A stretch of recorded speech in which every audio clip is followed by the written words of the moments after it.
Best varicose veins చికిత్సనే పొందండి. నొప్పి లేని చికిత్స కోసం సంప్రదించండి ఎబిస్ హాస్పిటల్.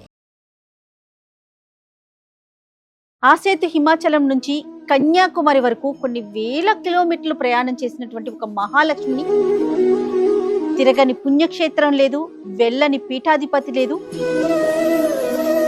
మా జాతి వృద్ధిని కోరుకోమని చెప్తుంది ప్రధానమంత్రి గారు. ఈ వృద్ధి మన పూర్వీకులు ఎవరైతే పాలించారో నాటు జాతి పాల వృద్ధిని కోరుకోమంటుంది రైతులందరికీ. నోరు లేని ఈ మూగజీవి కన్యాకుమారి నుంచి కాశ్మీర్ వరకు 158 కిలోమీటర్ల కాలినడకన వెళ్ళింది. సాక్షాత్తు పార్లమెంట్లోకి వెళ్ళింది. పార్లమెంట్లో ప్రధానమంత్రి గారికి వినతి పత్రం ఇచ్చింది. అరుణాచల గిరి ప్రదర్శన చేసింది. ఈ మహాలక్ష్మి నడిచి తిరిగిందండి అంత నడక. ఇటీవల కాలంలో మన పశు సంపదని మనం నాశనం చేసుకుంటే రేపొద్దున్న మనకి ఆహారం ఉత్పత్తి ఎలా జరుగుతుంది?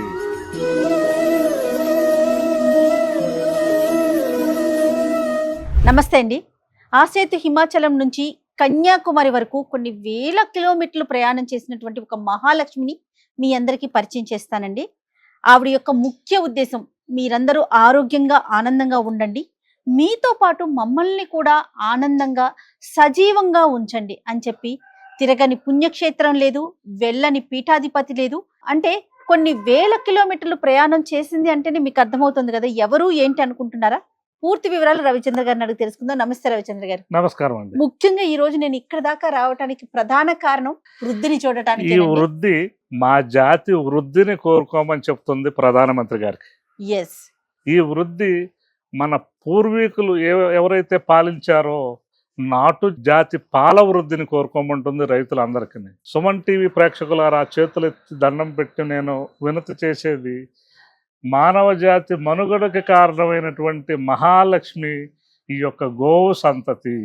ఈ గోసంతతి వృద్ధి కోసం నోరు లేని ఈ మూగజీవి కన్యాకుమారి నుంచి కాశ్మీర్ వరకు 5158 కిలోమీటర్ల కాలినడకన వెళ్ళింది. వెళ్ళటమే కాదు, సాక్షాత్తు పార్లమెంట్లోకి వెళ్ళింది. పార్లమెంట్లో ప్రధానమంత్రి గారికి వినతి పత్రం ఇచ్చింది. అమిత్ షా గారికి వినతి పత్రం ఇచ్చింది. అలాగే నితిన్ గడ్కరీ గారి ఇంట్లో ఒక రోజు ఉంది. అనేక మంది మన వేద పండితులు దీనికి 14 రాష్ట్రాల్లో పూజలు చేయటం జరిగింది. ఇరుముడి కట్టుకొని మన అయ్యప్ప స్వామి కొండకెళ్ళి శబరిమలకి వెళ్ళి ఆ యొక్క మొక్కును కూడా సమర్పించుకుంది. అరుణాచల గిరి ప్రదర్శన చేసింది. మన యాదగిరి గుట్టలో లక్ష్మీ నరసింహస్వామి గిరి ప్రదర్శన చేసింది. ఇన్ని ప్రయత్నాలు ఈ చిరుగోవు పొంగునూరు గోవు చేయటానికి మూల కారణం గో సంరక్షణ.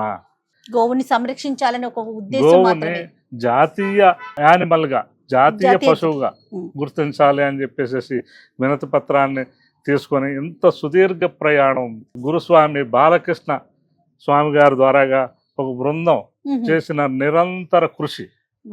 ఆ మహానుభావులు అంత కృషి చేశారు వీటి గురించి. ఈరోజు మనకి ఒక ఉదాహరణ చెప్తాను. మా ఇంట్లో నా చిన్నప్పుడు అనేక పశువులు ఉన్నాయి. అనేక పశువుల మందల్లోనే మేము పెరిగాం. ఈరోజు మా ఊర్లో మా ఇంట్లో ఒక పశువు లేదు. ఇదే పరిస్థితి పల్లెటూరులో ప్రతి గృహంలోనూ ఉంది. మన పశు సంపదని మనం నాశనం చేసుకుంటే రేపొద్దున్న మనకి ఆహారం ఉత్పత్తి ఎలా జరుగుతుంది? ఈ యంత్రాలు, హెలికాప్టర్లు, ఆకాశంలో దుర్బిణి చూసి మనం చూస్తున్న ఆకాశంలోకి వెళ్ళే రాకెట్లు మనకు తిండి పెట్టవండి. భూమాత, గోమాత, రైతు మాత్రమే తిండి పెడతాడండి. అక్షర సత్యం అండి. ఇది మన జాతికి అవసరము. మన భారత జాతిలో 140-150 కోట్ల మంది జనాభా అయిపోయాము. ఇంతమందికి ఆహారం సమృద్ధిగా సహజమైన ఆహారం తీసుకుంటే వ్యాధులు రావు. సహజమైన ఆహారం తీసుకోవాలంటే మనం తిరిగి మన వెనకకు తిరిగి చూడాలి, మన మూలాలని చూడాలి, మన తాత ముత్తాతలు చేసిన వ్యవస్థల్ని చూడాలి. వాటిని మనం అందరం కూడా గౌరవించి అటువైపు మనం వెళ్తే ఎంతో ఆనందాన్ని ఇస్తాయి, ఇది మనకు సుఖాన్ని yes, ఇస్తాయి. ఇది పొంగనూరు జాతి కదండి. అవునండి. ఎన్ని సంవత్సరాల వయసు ఉంది ఇప్పుడు? ఇది దాదాపు ఈత 3 ఈతలు ఈనిందండి, 4వది ప్రెగ్నెంట్. ఓహో 3 ఈతలు ఈనింది. ఇది 5వ సంవత్సరం దాటి 6వ సంవత్సరంకి వచ్చింది. చాలా సంతోషం అండి. మీరు ఢిల్లీ వెళ్తారు, ఆహా, కాశ్మీర్ వెళ్తారు, అవునండి. కన్యాకుమారి వెళ్తారు. ఎలా వెళ్తారు? ఒక విమానమో, కారో, బస్సో Yes. ఏదో తీసుకెళ్తారు. ఈ మహాలక్ష్మి నడిచి తిరిగిందండి అంత నడక. ఆ, ఇటీవల కాలంలో ఇంత సుదీర్ఘ ప్రయాణం చేసినటువంటిది మరొకటి లేదు. మరొకటి లేదనే చెప్పుకోవాలి. ఇలాంటి వాళ్ళు ఉన్నారు, మహానుభావులు, పుణ్యమూర్తులు ఎంతో మంది ఉన్నారు. మనల్ని మనకు గుర్తు చేసే వాళ్ళు ఉన్నారు. అవును, వాళ్ళని మనం గుర్తుపట్టుకోవాలి. తప్పకుండా. కాబట్టి చూశారు కదా, మా వృద్ధి వృద్ధి గోసంతత వృద్ధిని కోరుకుంటుంది, రైతు వృద్ధిని కోరుకుంటుంది, దేశ సమృద్ధిని కోరుకుంటుంది. సో ప్రతి ఒక్కరూ కూడా వృద్ధి అని ఎంత చక్కని పేరు పెట్టారండి. ప్రతిదీ కూడా వృద్ధి చెందాలనే ఒక ఉద్దేశంతో గోసంతతిని కాపాడుదాం, అప్పుడే మనమంతా కూడా రక్షించబడతాం. చాలా సంతోషం రవిచంద్ర గారు, ఎంత ఆనందంగా అనిపిస్తా ఉందంటే, నేను విన్నాను మీ మాట, ఫోన్లో విన్నాను, కళ్ళతో చూడాలి. ఎందుకంటే ఇన్ని వేల కిలోమీటర్లు మా జాతిని కాపాడండి అని చెప్పి ప్రయాణం చేసింది అంటే ఎంతో మంది మఠాధిపతుల్ని, పీఠాధిపతుల్ని కలవటం చూడండి, చాలా గొప్ప విషయం అండి. భిన్నత్వంలో ఏకత్వం ఉన్న దేశం మనది. అవును. అనేక రాష్ట్రాల్లో అనేక భాషలు, అనేక సంస్కృతులు, అనేక కట్టుబాట్లు, ఆహారపు అలవాట్లు రకరకాలు. వీటన్నిటిని చూసుకెళ్ళింది. వీటన్నిటిలో పువ్వులు, ఎన్ని రకాల పువ్వులు, ఎన్ని జాతుల పువ్వులైనా దారం ఒకటే. ఆ దారమే మన సనాతన ధర్మం, గోమాత.